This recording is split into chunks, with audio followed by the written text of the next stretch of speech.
Hello, everybody.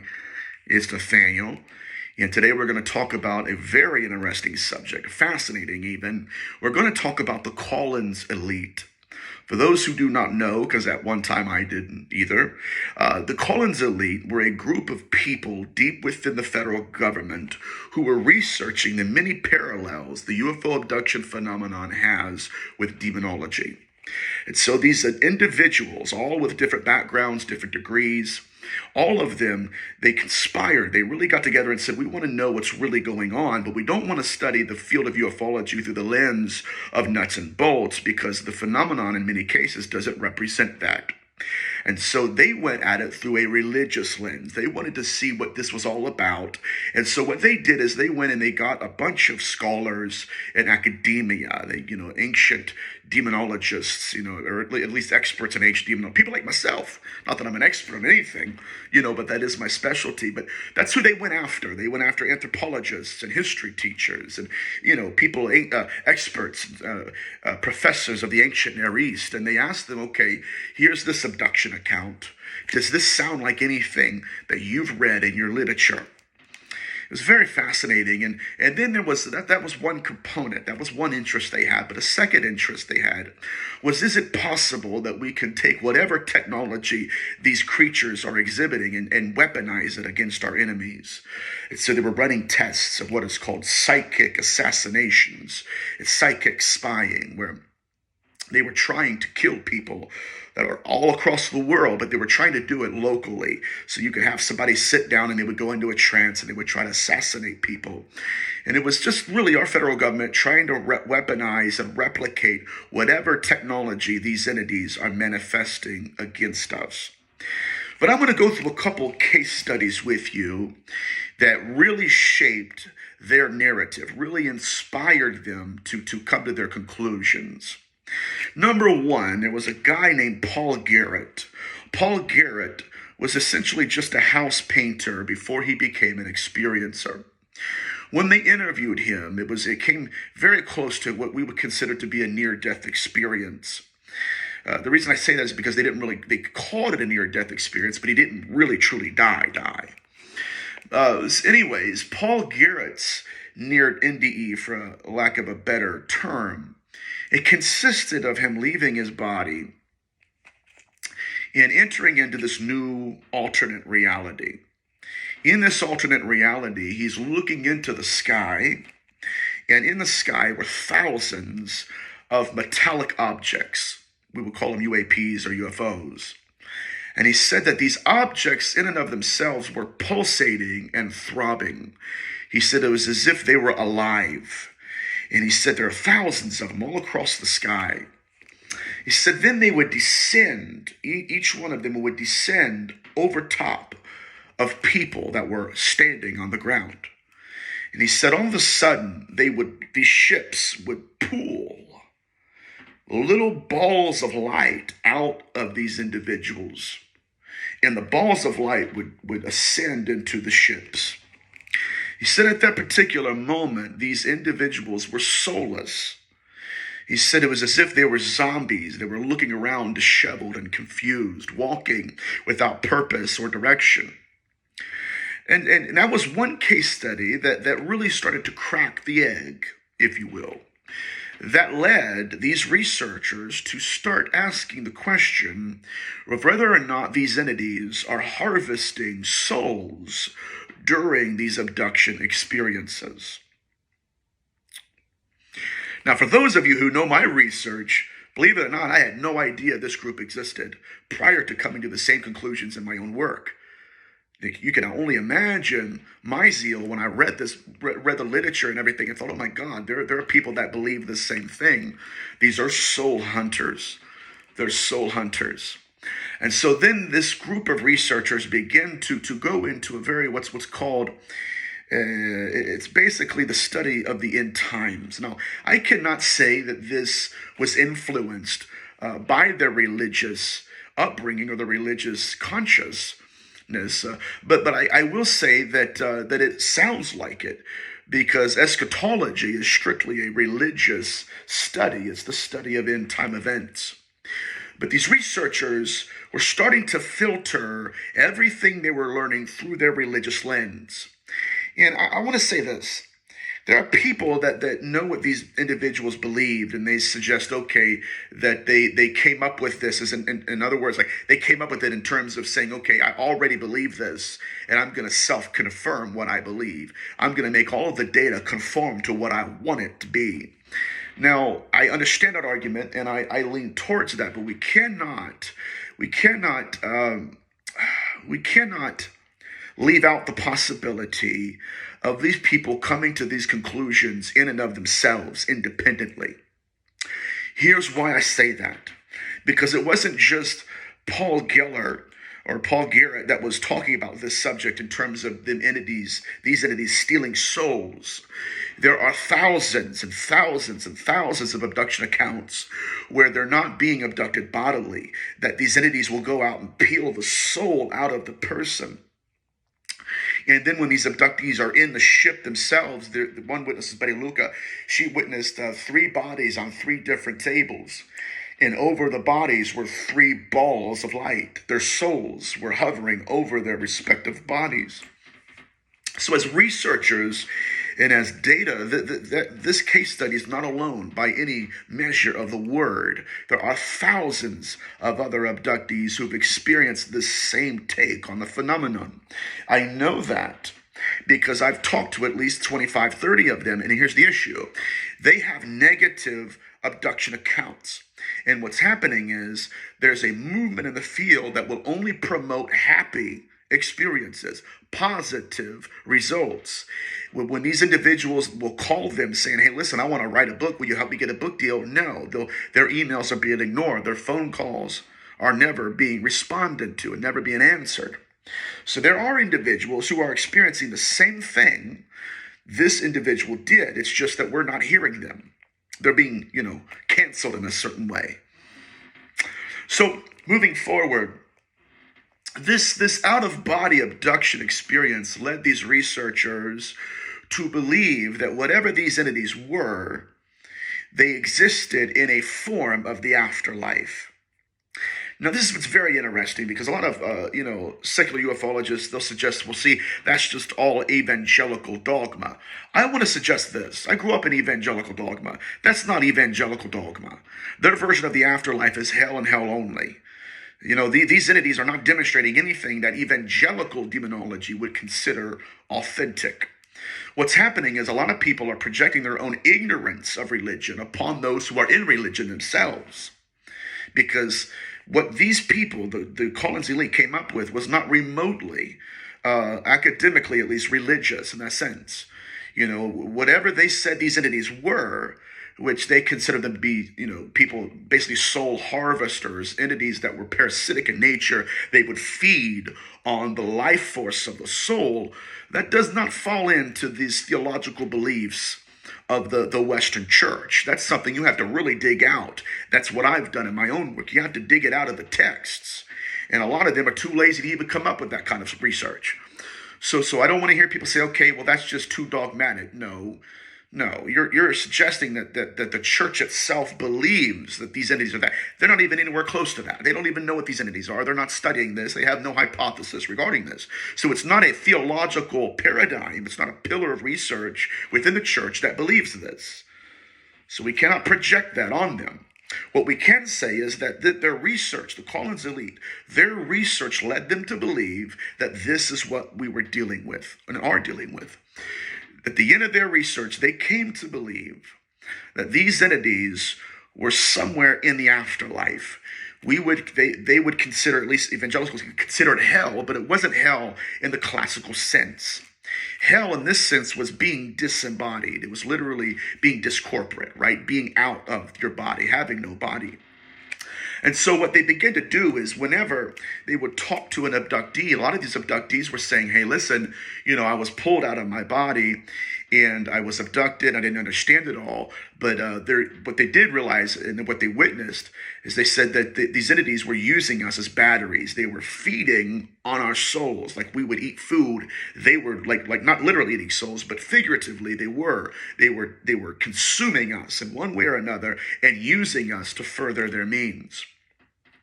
Now, what's also very interesting about their research is that over and over again, they would come in contact with abductees who said, yes, I experienced an abduction and I was abducted soul first, right? They pulled my soul out of my body. And then they would suggest, the next day after the abduction, I'd get a knock on the door. There's a government official who, in one specific case, this is Tammy Stone. Tammy Stone was abducted out of her car. And they pulled her soul out of her body. Her body was still in the car. But the next day after the abduction, she gets a visit by a government official. And the government official says, hey, listen, have you been fearful of someone kidnapping you from your car lately? Think about that. She was astounded. It freaked her out. Like, what do you mean? How would you know that? And how would you know that I was abducted? I just now realized what's going on. How would you know what I experienced? Somehow they knew. This gets deep within another subject of the Men in Black phenomenon and how they have knowledge of abductions that they shouldn't have. But all of this, their case studies, it led them to believe, again, that we're dealing with a parasitic presence in the world, something that is liminal. They're between worlds. They're not us, but they're not alien, right? And this goes into my theory of their disembodied souls. They're ghosts. They're discorporate people or entities. Okay, let's move a little bit deeper. Another branch of their research consisted of the interconnectivities between the occult and ufology, the occult and the UFO abduction phenomenon. And so they began to reach out to experts on Aleister Crowley's work, the Alamantra rituals, and a bunch of other, I can't even get into all of his rituals. He did a lot of them. He had different beliefs. But they started diving into Crowley's research, his work, and how he did the Alamantra ritual. And he actually conjured an entity called Lamb, and how Lamb had bulbous eyes. And he looked just like an alien gray. And so they began to research that connection between phenomena, and they believed at the very end that there's a reason why these entities are the way they are. There's a reason why that they're considered demonic, and that was because Crowley considered them and to be demonic in a sense. He considered them to be angels, and so he would perform what are called Kabbalistic rituals in order to conjure them and to converse with them face to face, person to person. So they went from that study in Crowley's work to Jack Parsons' work. Now Jack Parsons was a scientist. He was a rocket scientist, but he had also was trying and dabbling very much so into Crowley's research, into Crowley's work, his work. But Jack Parsons also wanted to conjure these entities. And what these researchers believed is that the very day Jack Parsons died, he was doing a ritual, and it consisted of both technology and I forget if it was necromancy, because they don't know either, but whatever it was, they believed he was doing a ritual. And in the middle of the ritual, they believed that he opened up a portal. And during that portal, something exploded in the room, and it ended up killing Jack Parsons. One thing that the Collins elite noticed is that the very day Jack Parsons died, there was a massive amount of UFO sightings in America. The Collins elite deduced, this is very interesting, they believed, okay, this is not Nathaniel Gillis, they believed that it was Jack Parsons' intention to perform the ritual, to give himself up, and then have these entities harvest his soul so he could join them in whatever pursuits they were doing. That's what they concluded. It's fascinating stuff. And a lot of their work also went into Edward Kelly and John Dee. Edward Kelly was an occult, he was a powerful guy. But he was a sorcerer in a sense. And Edward Kelly performed a ritual where he said that there were little men floating around in the room. They were floating around in like a cloud-like substance. Excuse me. And he said that he could look through the cloud and he saw little men looking back at him.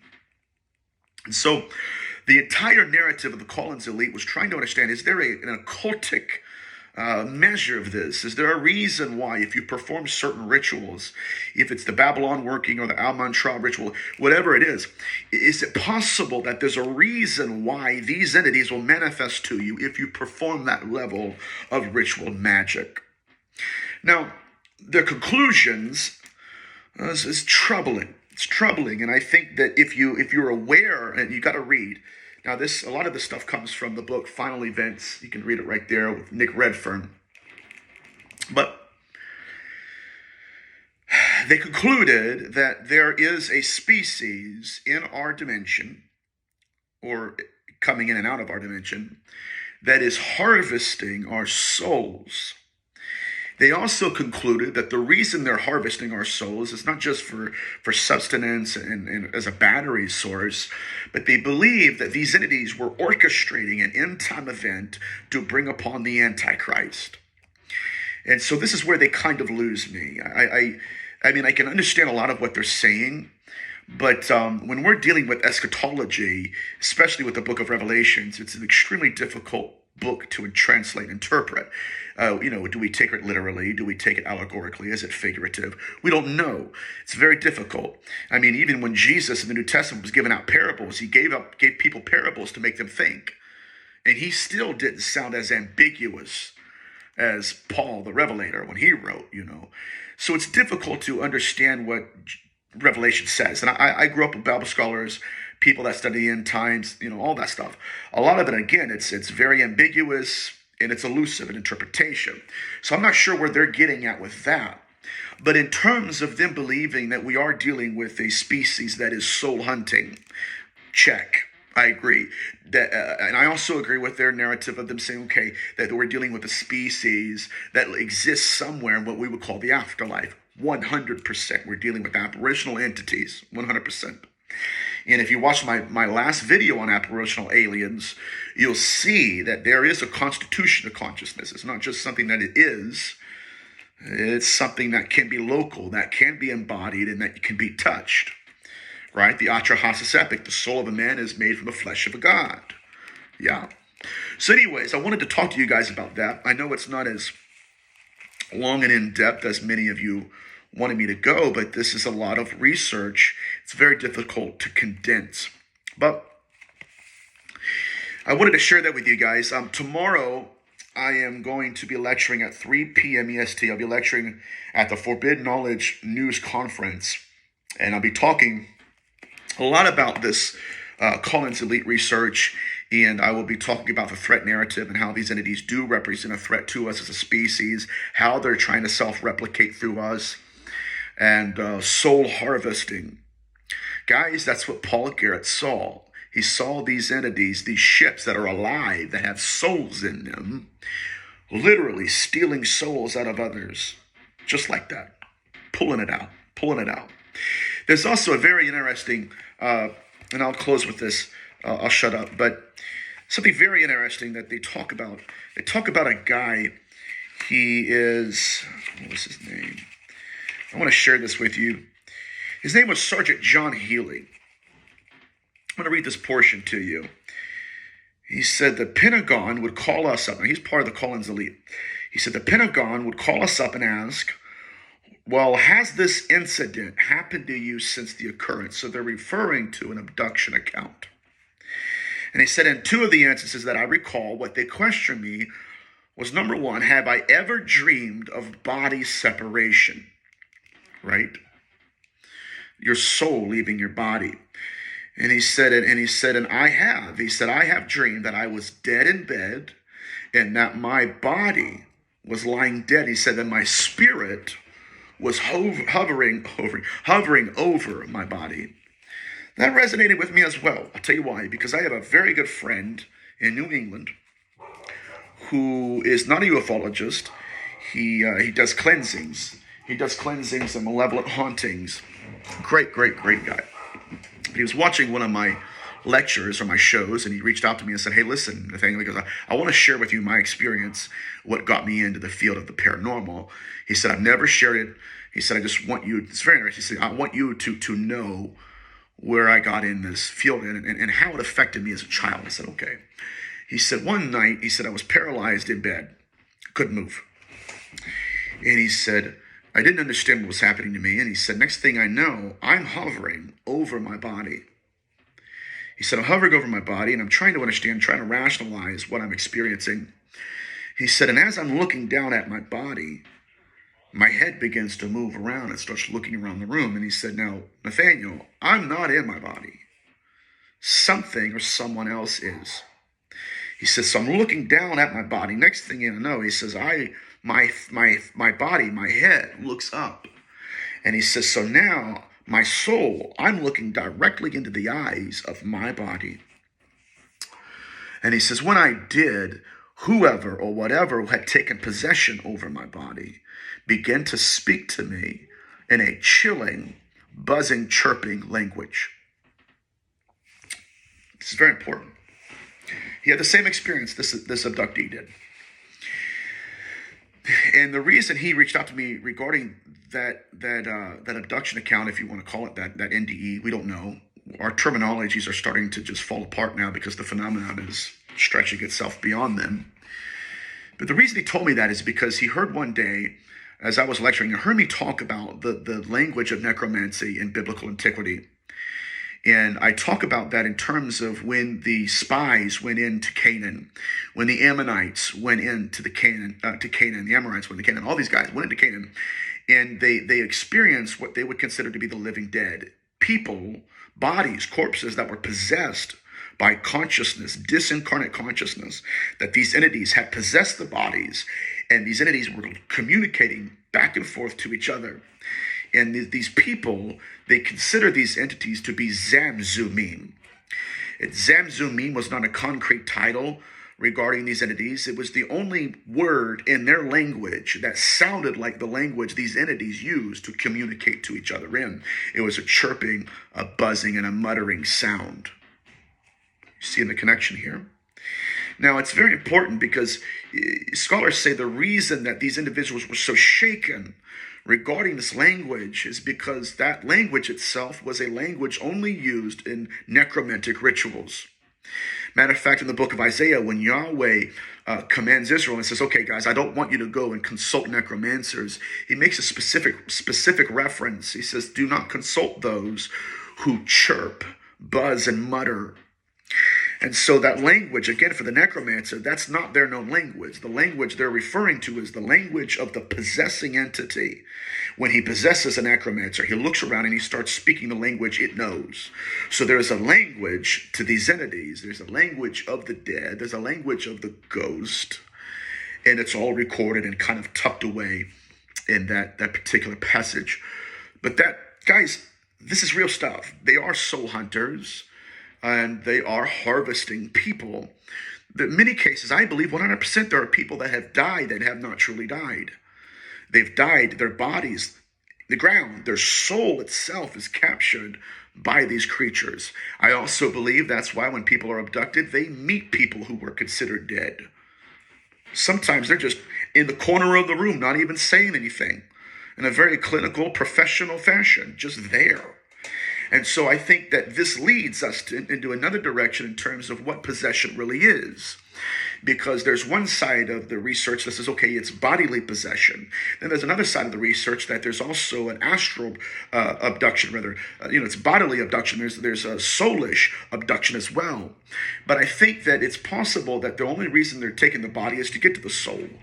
When they take bodies, they're taking semen, they're taking ova to do what? To create children, to create babies. So it's a very ominous reality we live in. But I wanted to share that with you guys. I love you all. God bless you, and thank you for tuning in. I know that when I was reading your book, and you were talking about the NHEs and the soul collectors, that one actually made the hair on the back of my neck go up. Could you please talk a little bit about that? Yeah, it's funny you should say that it had that effect on you, because just about everybody who read the book and who had and commented on the contents all pretty much said the same thing, that it was that story that really kind of frightened them. And so, that may explain why the group didn't decide to go public on a big scale, because everybody who read the book my book, I mean, everybody who read my book freaked out at that. So you imagine that's a few thousand readers. You multiply that by not millions, but by billions of people, then you can understand why they may have been reluctant and at the last minute pulled back. But basically, they had this very alternative theory, and I always tell people that by their own admission, they did admit it was a theory. It wasn't something they could prove. So I always tell people, don't get sort of too, hysterically terrified, because by their own admission, as I said, it was a theory on their part. But they basically concluded that, and well, let me just backtrack and say why they reached this conclusion. If you look into the UFO subject, and particularly that of alien abductions, what you find is there are a lot of cases where, people think it's all about just, the aliens taking like eggs, DNA, cells, etc., as a means to sort of create alien hybrids or whatever. That's sort of the typical general issue that surfaces in relation to abductions in the UFO field, and even for the general public. Alien abductions is such a common term that even if you're not interested in the subject, most people know what it means. People are taken away and experimented on.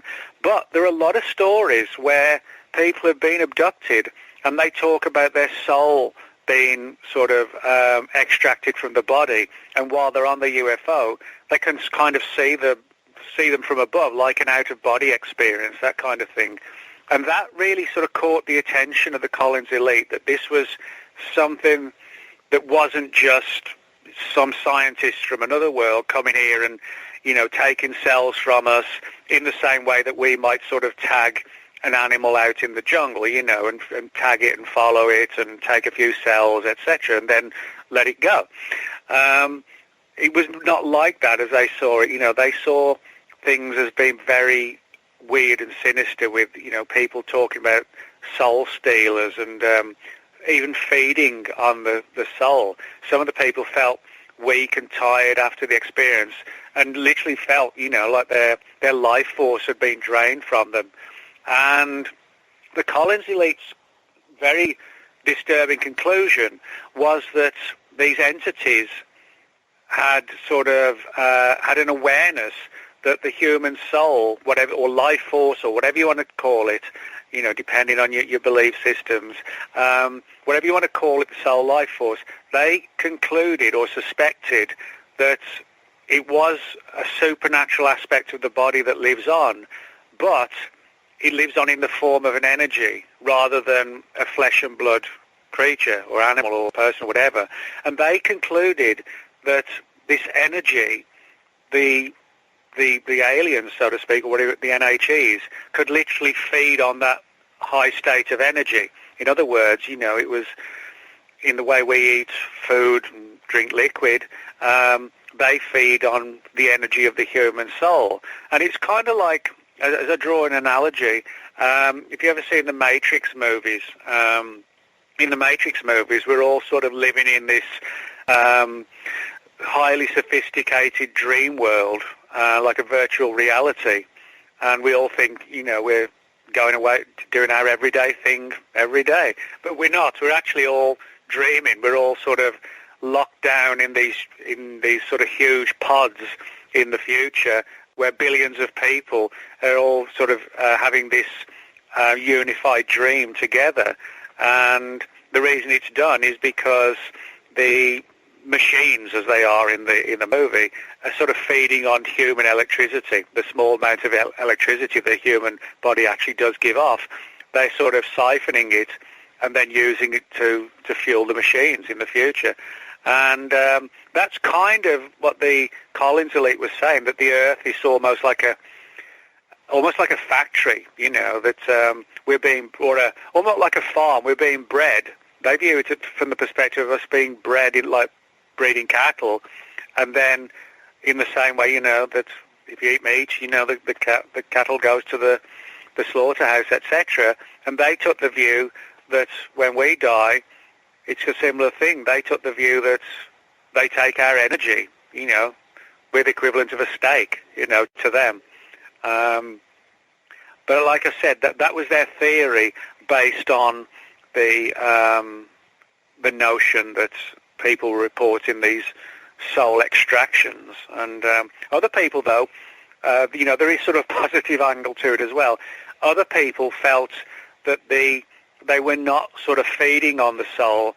They were trying to understand the human soul, that maybe they don't have souls, that they don't understand what it is that makes us human and what makes us think about spiritual things, rather than, not being quite as self-aware, where some animals aren't quite as self-aware as us, Did they base any of their mindset on actual data? Like they could pull and say, this, and this all smell like demons to us.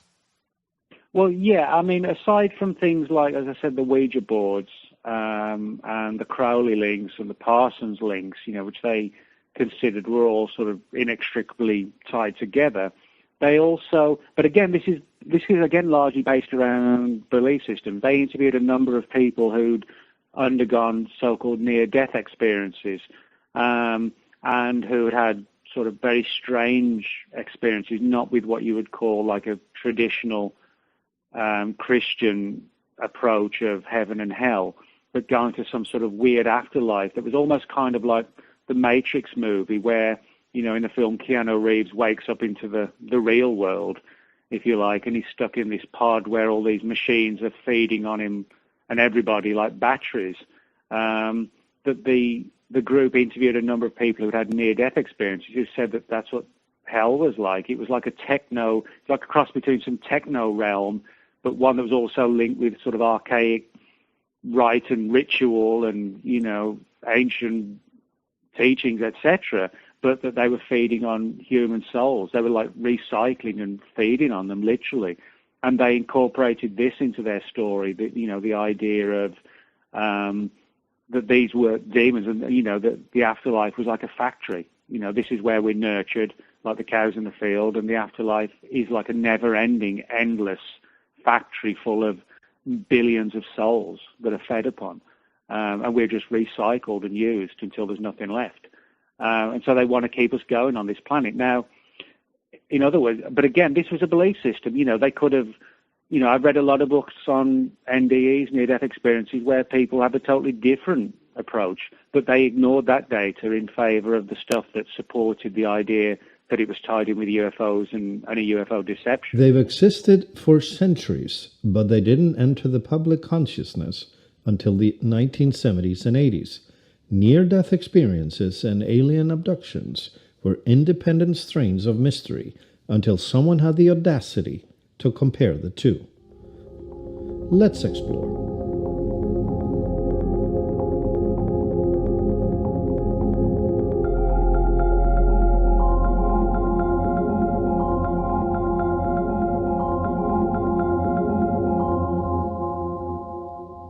Hi everyone, and welcome to Project Bluebook, where we explore all things unidentified. I am Thor, and thanks for tuning in. Let's begin by identifying several routes to this topic. First, Whitley Strieber's Communion, published in 1987. It launched an avalanche of correspondence between Whitley and Anne Strieber on one hand, and experiences worldwide on the other, that recognized the detail in Communion was just like their own abduction experience, and they felt compelled to share the similarities. Working through these letters over many years, Anne Strieber began to see a pattern and famously wrote the following words on a chalkboard: "This has something to do with death." She was beginning to realize the alien abduction experience had something profound in common with experiences claimed by people who had a brush with death, near drowning, victims of violent crimes or accidents, or by illness, finding themselves on a surgery table and they were gone, lost despite medical science. They stopped breathing, their hearts stopped beating, brain function ceased, and in many instances they were declared clinically dead, only to return back to life without a simple explanation. The individuals who experienced this condition invariably described a journey through a tunnel accompanied by an encounter with an enlightened being who would communicate to them telepathically that their time had not come, and sometimes they would see passed on relatives, a lush green valley expanding ahead just before their return, as if sucked back with a considerable force. All of those experiences have been extensively researched, cataloged by Dr. Raymond Moody, the world's foremost authority on near-death experiences and the man who coined the term. He's written a dozen books, including Live After Life and Coming Back, both great reads for the curious, as well as for comparative research. Early abduction stories had little to compare with. Betty and Barney Hill in 1961, Villas Boas in Brazil in 1957, as well as Colin Parker and Charles Hickson in Pascagoula 1973, and we covered all of them. They had occurred by the time Moody published his first book in 1975, and separately, Bud Hopkins began comparing alien abduction experiences and their commonalities with his first book, Missing Time, in 1981. By the time Communion came out in 1987, followed by Anne Strieber's research, this was the first possible time in history to compare enough data sources on both sides to begin to make connections and discover patterns between near-death experiences and alien abductions. And there were plenty of connections, comparisons, and similarities, something academic researchers Dr. Kenneth Ring, Dr. Susan Gordon, and Dr. Johnny Mack all realized. 1. Out-of-body perspective. Experiencers of both phenomena consistently describe seeing their body in bed on the ground, on a surgical table or otherwise, observing it from above, outside and separate from their bodies, with a perspective of floating, often looking down at their own body below them, even seeing surgical staff frantically resuscitating their bodies, remembering their exact words, and being able to recite them upon return. Similarly, abduction experiencers describe seeing themselves sleeping, and their spouses simply lying fast asleep right next to them, observed from a vantage point above their bed.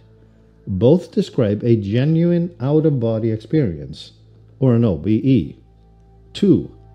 Uncontrolled and spontaneous. The OBE experience happens spontaneously and outside of the control of the person experiencing it.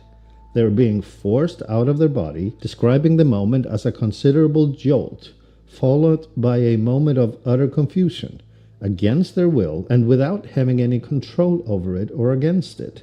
Same appears to be true about their return back to their physical state. 3. Astral body. Even if the experiencers of NDE and abductions feel separated from their physical body, they both sense they still have a body that looks and feels like a body, but it floats, not bound by gravity, and it seems to transcend boundaries, separating dimensions or realms that they have no understanding of. Either way, they can see, with their eyes, another world beyond, while simultaneously having in their purview a window into the world to which their physical body they've momentarily left behind belongs. And in that moment, they don't know if they will return at all. 4. Transportation. Both experiences of NDE and abduction are led, sometimes through walls, glass windows, or other solid material, through a tunnel or a spout of energy that leads to another realm. In the instance of alien abduction, to an alien craft, through its entry, landing them in an unfamiliar but physical space, and many describe the dimensions on the inside having no bearing on the size of the craft as they observed it on the outside. In other words, the space they find themselves within looks much bigger than the craft they observed approaching. For near-death experiencers, this transportation invariably takes place through a tunnel of light that they consciously perceive as a portal between two worlds, the physical and spiritual realm. And for religious people, of course, these experiences manifest in their minds as the embodiments of religious doctrines. 5. the highly intelligent guide. Some call them angelic beings, others call them aliens. It all depends on the context of the experience. But here, the experiences are indistinguishable between near-death and abduction.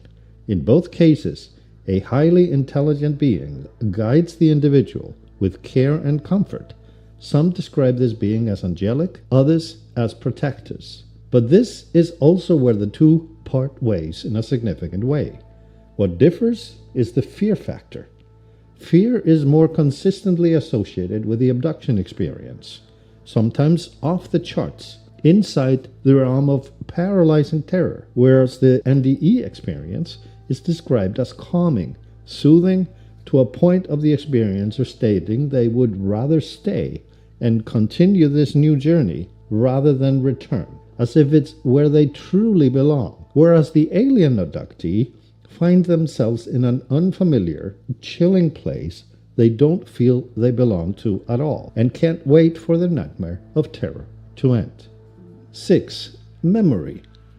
Curiously, in both cases, memory of the experience seems to fade quickly and become like a dream, with the alien abductee often remembering nothing at all, except perhaps a light in the sky and missing time, until they relive the experience through hypnotic regression. Linda Moulton Howe has spoken of something I will drop in here without much context, that it seems to her, based on research, that the alien abductors seem to have a keen interest in the realm of spirits, theorized to be without access to it, like they are intent on quote-unquote crack the code of eternity and reincarnation through researching the souls of men in a simulated spiritual state. As a result, when compared, we can speculate the similarities between near-death experience and alien abductions may be simulated on board the alien craft, intentionally, perhaps, for the benefits of the abductee and as part of their research into the realm of soul spirits. Add to this the oddity that experiencers of NDE frequently encounter dead relatives before returning to their physical body. What if I told you there are alien abduction accounts that include meeting dead relatives inside the alien craft, among the aliens? How does the speculation about simulated experience now sound? Regardless, abductors repeatedly exhibit frustration when it comes to their abductees' uncontrolled fear, quoting Pascagoula, where an alien reacted to Colin Parker's repeated screaming, quoting their communication, "Why are you screaming? You know we're not going to harm you. You know this already. Why are you screaming?" End quote. As if this was not the first time. 7. Telepathy. In both experiencers' accounts, communication between the guide and the alien abductee, as well as the NDE experiencers, occurs telepathically. The voice is heard inside their head without anyone's lips moving and in perfectly accented tone of the language of the experiencers, no matter where on the planet this experience takes place, which is fascinating in and of itself. What does that even mean, that the abductor and the otherworldly guide speak all languages of Earth with accents perfectly matching their subjects?